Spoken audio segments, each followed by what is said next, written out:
Comment garder le moral tout au long de ta reconversion? Bonjour à toi, je suis Charlotte, infirmière reconvertie et spécialiste en reconversion et évolution après infirmière. Aujourd'hui, on va parler du parcours émotionnel que l'on traverse, que l'on vit tout au long d'une reconversion ou d'une évolution professionnelle. Le parcours de reconversion, ce n'est pas un fleuve tranquille. Je pense que tu t'en es déjà rendu compte. Donc, vraiment, voilà, moi pour l'avoir vécu, c'est vrai qu'au début on dirait vraiment que c'est une jungle en fait, on s'y perd complètement et au fur et à mesure qu'on avance, on a l'impression que c'est un parcours du combattant.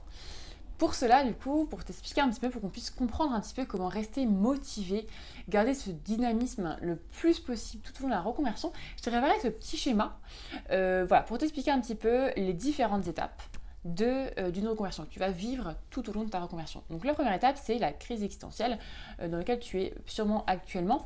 Donc c'est te dire, voilà, ma situation actuelle ne me convient plus, je veux changer. Deuxième étape, c'est l'idéalisation. Voilà, on se dit, je veux faire ci, je vais tout quitter, je vais quitter mon boulot, je vais ouvrir mon cabinet, ou je vais faire ci. Et on se dit, j'idéalise, je veux devenir naturopathe par exemple. Et du coup, c'est cette phase où tout va mieux du coup en termes de motivation, t'es requinqué et t'as beaucoup d'espoir. Ensuite vient la confrontation à la réalité. Donc il peut y avoir différents éléments déclencheurs.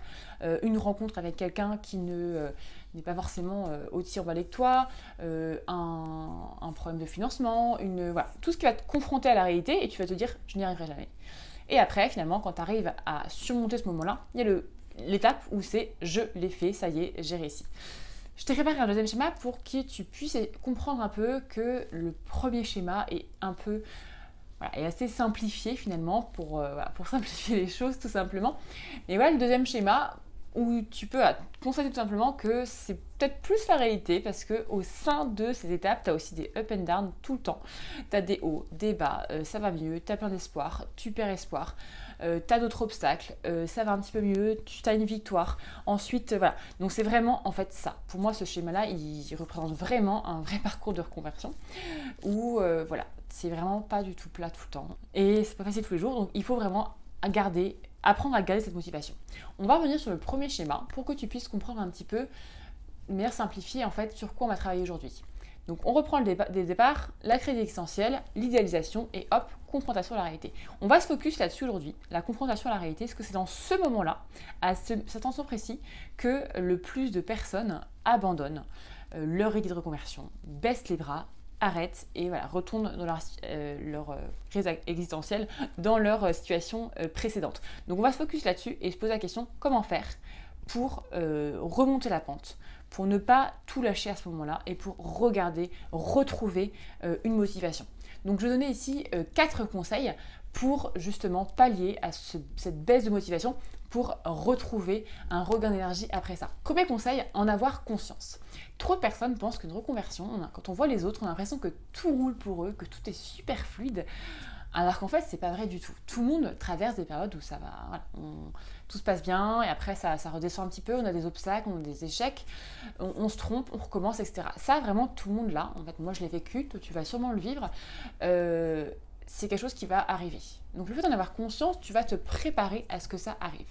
Il faut vraiment que tu en aies conscience pour ne pas être déçu et te dire oh, ça n'arrive qu'à moi, je ne vais pas y arriver.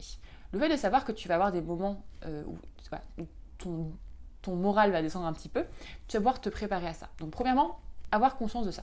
Deuxiemièrement, préparer justement cette baisse de motivation. Le fait de préparer ta baisse de motivation, le fait de t'équiper, de t'armer d'outils, du coup, le jour où tu vas avoir justement une baisse de motivation, tu vas dire ok, c'est bon, je suis préparé à ça, je sais comment rebondir.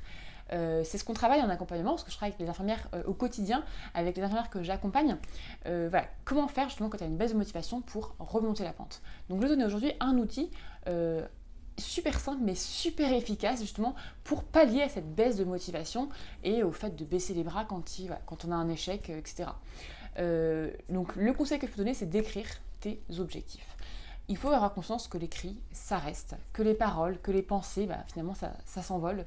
Alors en fait, quand tu as une baisse de motivation, ton cerveau il va se focus sur ce qu'il voit, sur ce qui est bien réel, et tes pensées, tes motivations positives, finalement ça peut s'envoler. Alors que les écrits, si tu as écrit tes objectifs noir sur blanc, ce que tu souhaites vraiment, ça va vraiment t'aider à avoir un support visuel et dire ok, c'est bon, je me focus sur ce que je veux vraiment, je l'ai écrit noir sur blanc, je sais que je veux l'atteindre, et du coup je vais retrouver la patate et je vais repartir dans mon projet.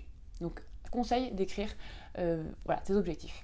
Troisième conseil que je peux te donner, c'est d'anticiper ce moment où tu vas perdre la motivation, perdre ton dynamisme. L'anticiper comment? Il y a plein de façons d'anticiper encore une fois, mais le conseil que je te donne aujourd'hui, c'est de t'entourer des bonnes personnes. S'il y a des personnes autour de toi qui, dès que tu les vois, ils sont casse-ambiance, ils vont te démotiver, ils vont te dire non mais t'es sûr, attends mais c'est risqué. Il y a des personnes comme ça, je pense que tu as déjà des personnes en tête, que dès que tu les vois, en fait, ils vont forcément te pourrir le moral. Entoure-toi de bonnes personnes. Entoure-toi de ces personnes-là qui, quand tu les vois, ils vont te féliciter, te motiver, te requinquer et te dire ouais c'est bien ce que tu fais, vas-y, si t'es heureuse, fonce. C'est ces personnes-là en fait dont il faut s'entourer dans ces moments-là. Et anticipe-le en t'entourant vraiment des bonnes personnes. Quatrième idée que je peux te partager aujourd'hui, c'est de fêter chacune des petites victoires. Donc dès que tu as une petite réussite, une petite victoire, félicite-toi, récompense-toi. Par exemple, tu as réussi à passer un appel auprès d'un professionnel qui te tenait à cœur, tu as réussi à t'as appelé une école, tu as fait une démarche, félicite-toi par un petit cadeau, un petit resto, des petites choses toutes simples finalement, mais qui vont te motiver et te dire ok, je peux y arriver, et ton cerveau il va se dire ouais, quand ça se passe bien, quand je fais des efforts, j'ai une récompense derrière, donc il va dire ok, je continue mes efforts. Donc vraiment, félicite-toi et récompense-toi, même pour les petites victoires. S'il n'y a pas de petites victoires, chaque victoire est importante. Tu peux me dire maintenant en commentaire toutes les idées que tu as, ce que tu fais pour garder ta motivation tout au long de ton parcours de reconversion ou d'évolution professionnelle. Mets-les en commentaire pour partager à tout le monde. Tu peux télécharger dans la barre de description, je t'ai préparé un petit guide avec 7 erreurs à éviter pour ta reconversion ou ton évolution professionnelle. Donc tu peux le télécharger dans la barre de description directement.